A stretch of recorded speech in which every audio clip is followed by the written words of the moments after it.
Have you got your preferred Mercedes-Benz retailer selected in the app? If not, now's the time to check.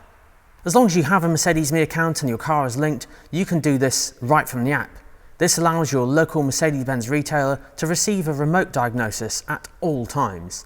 So for example, if your car is due a service, your local retailer will call you to book in a time that's convenient for you. It can even do the same for diagnostic work too. There's two very quick things to check. So number one, make sure you've got your preferred retailer selected in the app.